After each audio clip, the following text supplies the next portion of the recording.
How to play Octo, a push your luck dice game for 2 or more players using 8 dice. The objective is to set aside new numbers each roll to score the most points by the end of the game.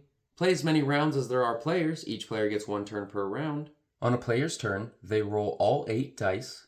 You must set aside at least 1 die per roll, and you may set aside any number of dice that share the same value. Player 1 is going to set aside these 3 5s. Each time you set aside dice, you may either stop your turn and tally up the sum of the set aside dice for points, or re-roll the remaining dice. Dice that have been previously set aside may not be re-rolled. You may not set aside a number you have already set aside. Player 1 is going to set aside these 2 4s. Player 1 is going to stop here, tally their set aside dice up and score 23 points, then pass the dice to player 2.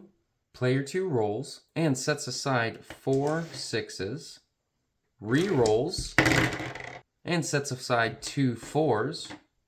Player 2 rolls again, but has already set aside 4s and 6s. If a player cannot set aside any more dice, they lose all points earned for the round.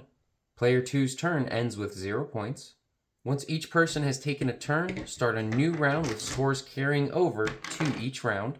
If a player is able to set aside all dice on their turn, they score for all of the set aside dice and end their turn. The player with the most points at the end of the last round wins. Check out my book, Beyond Dice, to learn over 100 dice games for different occasions. It's a great way to support my channel and it makes a good gift. Link below. Subscribe if you love discovering new games.